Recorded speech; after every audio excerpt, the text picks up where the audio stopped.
Hello friends, स्वागत है आप सभी का मेरे चैनल में। इसके पहले के वीडियो में हमने स्वर और व्यंजन कंप्लीट कर लिए थे। आज हम देखेंगे वर्ण विच्छेद। तो चलिए देखते हैं वर्ण विच्छेद क्या होते हैं। वर्ण विच्छेद करने से पहले हम इन सभी तथ्यों को जान लेते हैं। इनको जानने के बाद आपको वर्ण विच्छेद में कोई भी कन्फ्यूजन नहीं होगा।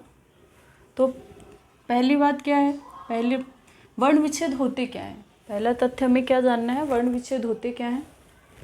तो किसी शब्द में प्रयुक्त वर्णों को पृथक करके क्रम से लिखना वर्ण विच्छेद कहलाता है। किसी शब्द में प्रयुक्त वर्णों को पृथक करके, अलग करके क्रम से लिखना वर्ण विच्छेद कहलाता है। दूसरी बात, स्वर और व्यंजन का ज्ञान होना आवश्यक है। जो हमने वर्णमाला में 52 वर्ण पढ़े थे, उनका ज्ञान होना आवश्यक है। फिर स्वरों की मात्राओं का ज्ञान होना आवश्यक है। हमने स्वरों की 10 मात्राएं पढ़ी थी।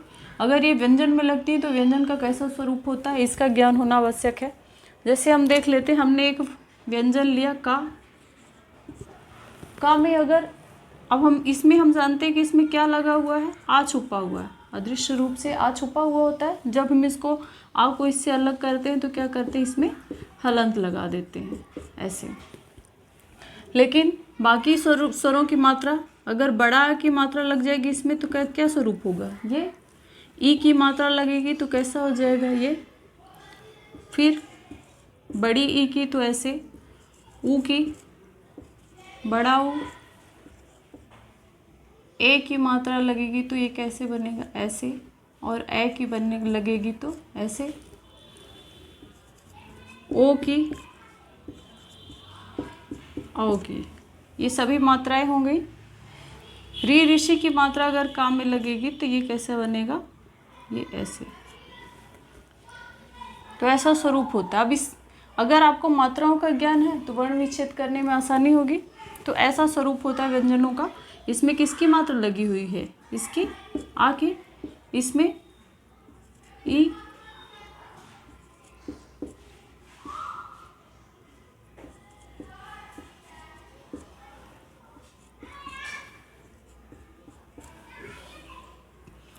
ये ओ,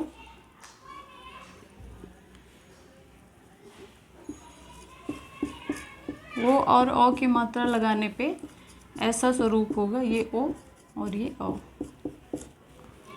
तो ऐसे व्यंजन का स्वरूप होता है। तो इन मात्राओं का ज्ञान होना आवश्यक है, तभी हम स्वरों को व्यंजन से पृथक कर पाएंगे। अगली बात, अनुस्वार का बिंदु व अनुस्वार और अनुनासिक का ज्ञान होना आवश्यक है। कैसे, जैसे हमने एक शब्द लिया हंस, दूसरा शब्द लिया हंस। अब यहाँ क्या लगा हुआ है, अनुस्वार, और यहाँ अनुनासिक। दोनों में अंतर, दोनों के अर्थ में कितना अधिक अंतर है, तो इसीलिए इनके प्रयोग का ज्ञान होना हमको आवश्यक है।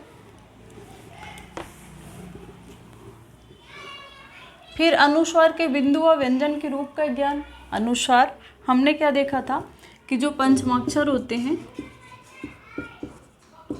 पंचमाक्षर, वो क्या अनुस्वार के रूप में भी प्रयोग होते हैं।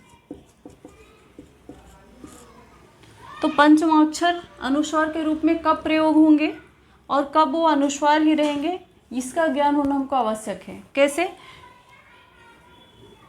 अगर पंचमाक्षर आएगा, अगर कोई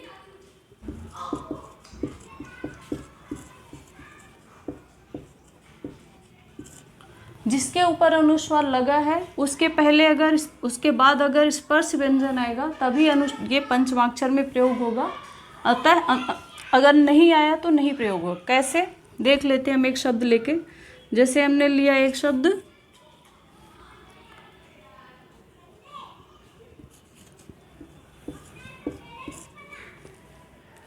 अब इसको हम देखते हैं, ये क्या है, पंच स्पर्श व्यंजन है। दा क्या होता है, ता वर्ग का व्यंजन है दा। तो ये स्पर्श व्यंजन है। अगर स्पर्श व्यंजन है तो ये किसके रूप में प्रयोग हो जाएगा, अपने वर्ग के 5वें वर्ण में। तो दा का 5वां वर्ण क्या होता है, ना। तो ये अनुस्वार को हम कैसे लिख सकते हैं, दो तरह से लिख सकते हैं, या तो ऐसा लिख सकते हैं या तो फिर ऐसा भी लिख सकते हैं। आधे ना के रूप में प्रयोग हो गया। लेकिन अगर कभी ऐसा शब्द आ गया, जैसे हमने यहाँ लिखा संयंत्र, कोई छोटा शब्द ले लेते हैं।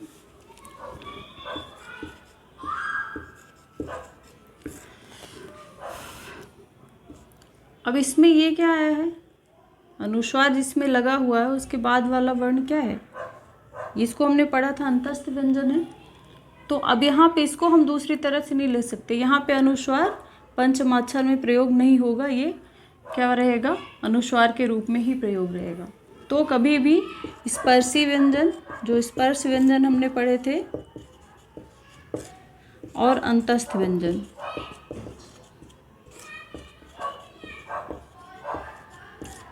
यदि जिसके ऊपर अनुस्वार लगा है उसके बाद स्पर्श व्यंजन आएगा तभी क्या होंगे, ये अनुस्वार पंचमाक्षर के रूप में प्रयोग होगा। यदि इसके बाद वाला वर्ण अंतस्थ होगा या ऊष्म व्यंजन होगा तो अनुस्वार ही रहेगा और पंचमाक्षर में प्रयोग नहीं होगा। अगर ये दोनों ही आते हैं, ये 8 वर्ण होंगे, 4 अंतस्थ और 4 ऊष्म, तो अगर ये वर्ण आते हैं तो जो अनुस्वार होगा वो अनुस्वार ही रहेगा, पंचमाक्षर के रूप में प्रयोग नहीं होगा। पंचमाक्षर में प्रयोग कब होगा, जब स्पर्श व्यंजन आएंगे। ठीक है, तो इतना समझ में आ गया।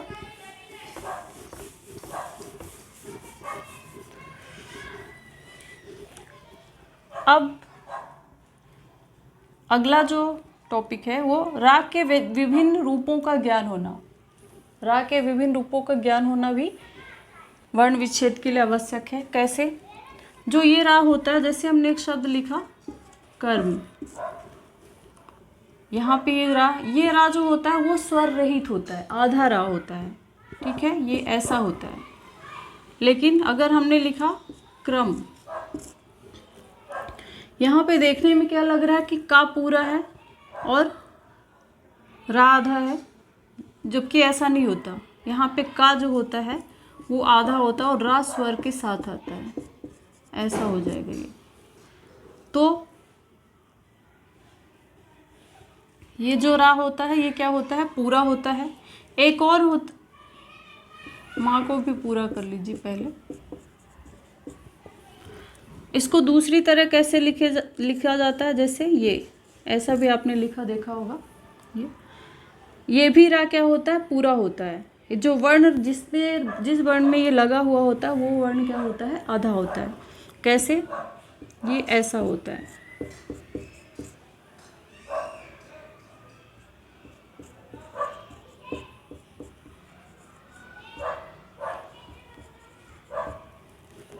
तो आपको क्या याद रखना है कि जो रारेफ, इसको रारेफ बोलते हैं, रेफ, ये रारेफ जो होता है वो आधा होता है। जो जहाँ पे इसका उच्चारण होता है उसके बाद वाले वर्ण पे लगता है। जैसे आप कर्म का उच्चारण करेंगे तो कर्म में रा आता है, इसके बाद मा आता है। तो जहाँ उच्चारण होता है उसका उच्चारण पहले होता है, बाद वाले वर्ण पे ये रा लगता है। लेकिन ये जो होते हैं इसमें पहले व्यंजन का उच्चारण होता है, बाद में रा का उच्चारण होता है। आप करके देखिए, क्रम, पहले का उच्चारण हो रहा है, फिर रा का और फिर मा का। तो आपको समझ में आया कि ये जो रा होता है वो आधा होता है, बाकी जो ये यहाँ पे नीचे लगता है ये क्या होता है, पूरा होता है। और ये जो नीचे लगता है ये भी क्या होता है, पूरा होता है। इनको क्या कहते हैं, इस वाले रा को क्या कहते हैं, पदेन रा, क्योंकि ये पैरों में लगता है इसीलिए इसको पदेन रा बोलते हैं। तो रा के ये तीनों रूपों का ज्ञान होना आपको आवश्यक है। इसके बाद रा एवं री के अंतर की समझ होनी चाहिए। रा और री में क्या अंतर है, इसकी समझ होनी आवश्यक है। कैसे, जैसे हमने एक वर्ण लिया गा, गा में अगर हमने रा लगाया तो ये ऐसे बनता है, लेकिन गा में अगर हमने री लगा दिया तो ये ऐसे बनता है। जैसे हम देखते हैं ऐसे लिखते हैं तो ये क्या हो गया, ग्रह। लेकिन अगर हमने इसको ऐसे लिख दिया तो क्या हो जाएगा, ये गृह। ठीक है, तो इसको गृह पढ़ते, इसको ग्रह पढ़ते हैं।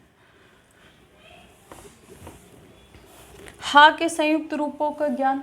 हा अगर किसी वर्ण के साथ संयुक्त होता है तो इसके कौन कौन से रूप होते हैं, देख लेते हैं। अगर हा ना के साथ संयुक्त होता है तो ऐसे होता है, ऐसे। जैसे हम लिखते हैं, आपने बुकों में लिखा देखा होगा, चिन्ह, ये चिन्ह होता है। लेकिन हम कैसे लिखते हैं, इसका अगर आप ऐसा नहीं लिखना चाहें, ऐसा तो आप कैसे लिख सकते हैं, ऐसे लिख सकते हैं जी, ऐसा ही लिखते हैं। बहुत लोग ऐसा लिखते हैं जो कि गलत होता है, ये गलत होता है। तो हा अगर ना के साथ संयुक्त होता है तो ऐसे बनता है, ठीक है। हा अगर रा के साथ संयुक्त होगा तो ये ऐसे बनता है, हाँ। कैसे, ये जैसे हम ह्रास लिखते हैं, कमी ह्रास, तो ऐसे लिखते हैं। ह्रस्व भी ऐसे ही लिखते हैं, बुकों में ऐसे ही लिखा रहता है। इसका मतलब, इसका अर्थ क्या होता है, यहाँ पे भी हमने क्या देखा कि हा आधा है, यहाँ पे भी क्या होगा, हा आधा होगा। कैसे, जैसे ये हा हो जाएगा, फिर रा, और फिर आ, बड़ा रा, ऐसा होगा। हा अगर माँ के साथ संयुक्त होता है तो कैसा बनता है, ऐसा बनता है, ऐसा। जैसे आपने लिखा देखा होगा ब्रह्म, ऐसा, ये ब्रह्म है। अगर आप इसको ऐसे करेंगे तो क्या हो जाएगा, ब्रह्मा। अगर आपको इसका संधि, आपको कोई बोले कि इसको विच्छेद करके बताइए, तो यहाँ पे क्या करेंगे, हा को आधा करेंगे और माँ को पूरा करेंगे, ठीक है। तो हा के विभिन्न स्वरूप होते हैं। हा किसी वर्ण के साथ संयुक्त होता है तो कैसे होता है, ये हमने देख लिया। अब संयुक्त व्यंजनों का ज्ञान। संयुक्त व्यंजन हमने कितने देखे थे, 4 देखे थे। कौन कौन से, शा, त्रा, ज्ञा और श्रा। तो इनका ज्ञान होना चाहिए कि किससे मिलके बने हैं। जिससे मिलके बने होंगे वैसा ही इनका विच्छेद होगा। जैसे ये किससे मिलके बना था, इससे, तो इसका विच्छेद ऐसा होगा। इसको और अलग करेंगे तो ये ऐसा हो जाएगा, ठीक है। तो इनका ज्ञान होना आवश्यक है। फिर शा और शा के साथ अगर रा संयुक्त होता है तो कैसा बनेगा, ऐसा। शा के साथ अगर री संयुक्त होती है तो कैसी बनेगी, ऐसी, ठीक है। जैसे हमने ये क्या लिखा, श्रम, एक शब्द लेके देख लेते हैं।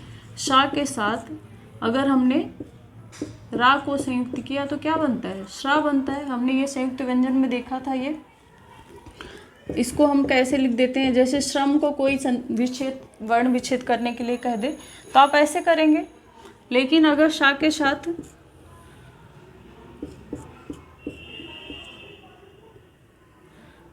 साथ अगर री को संयुक्त कर दे तो ये कैसे बन जाएगा,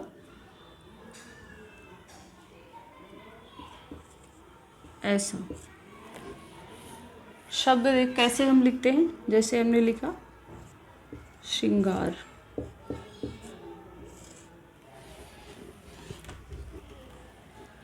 तो शा के रूप भी हमने देख लिए। शा जब रा के साथ मिलता है तो ऐसे बनता है, और री के साथ मिलता है तो ऐसे बनता है। ये स्वरूप होता है इसका। दा के संयुक्त रूपों की समझ। दा अगर या के साथ संयुक्त होता है तो कैसे बनता है, ऐसे। आपने लिखा देखा होगा। जैसे हम देखते हैं उद्यान,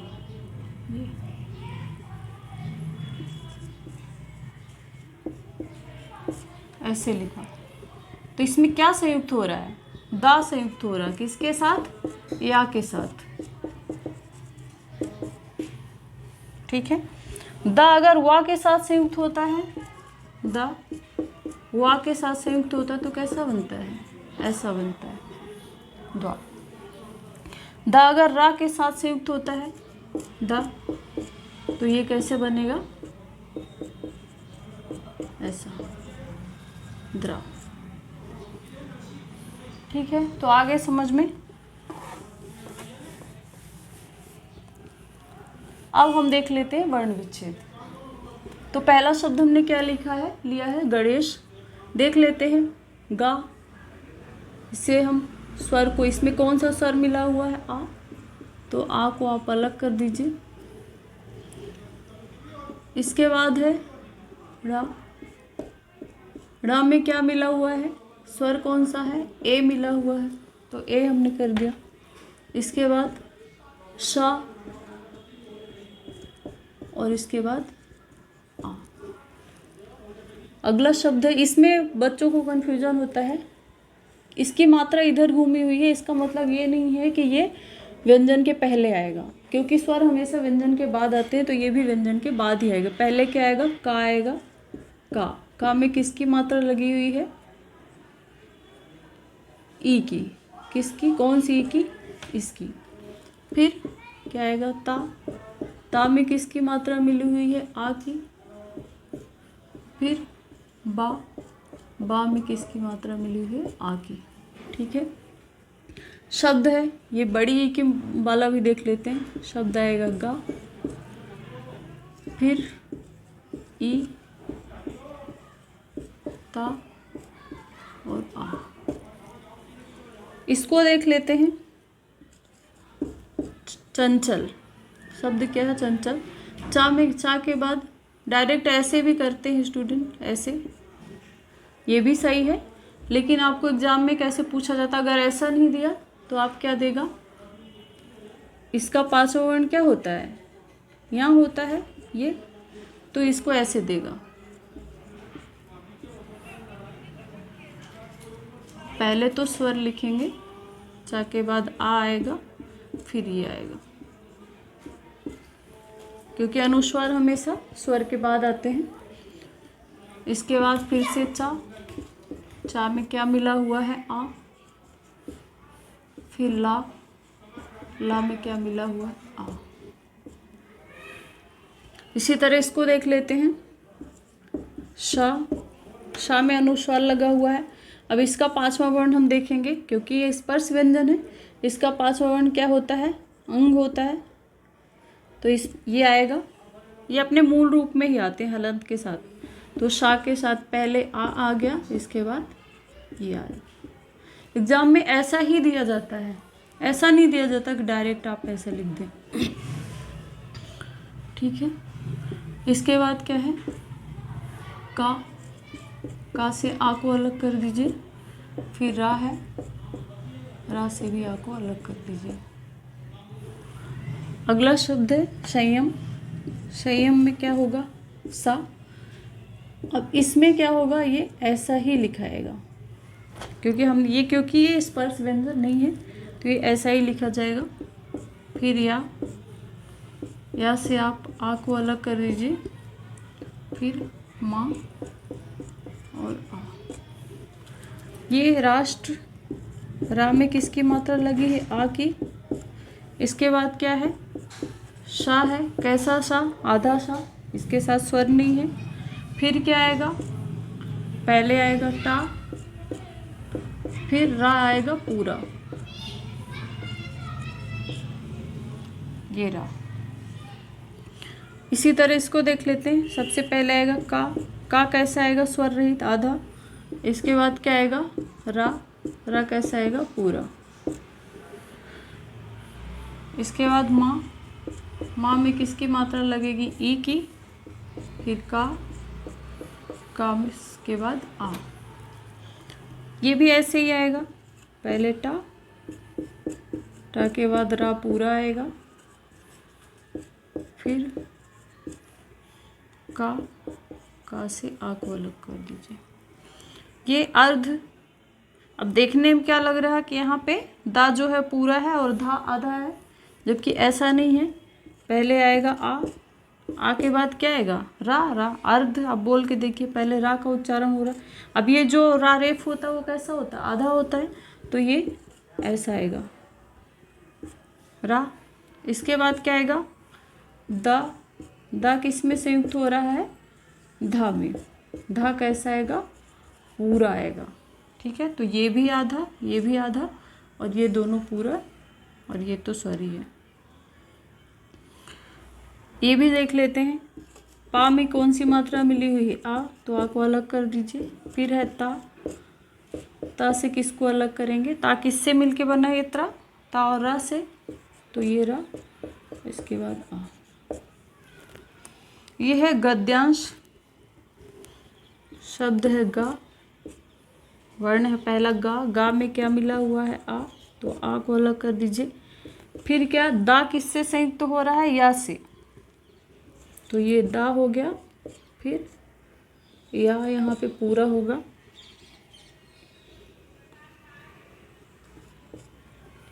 या के बाद क्या आएगा, ये ऐसा ही आएगा।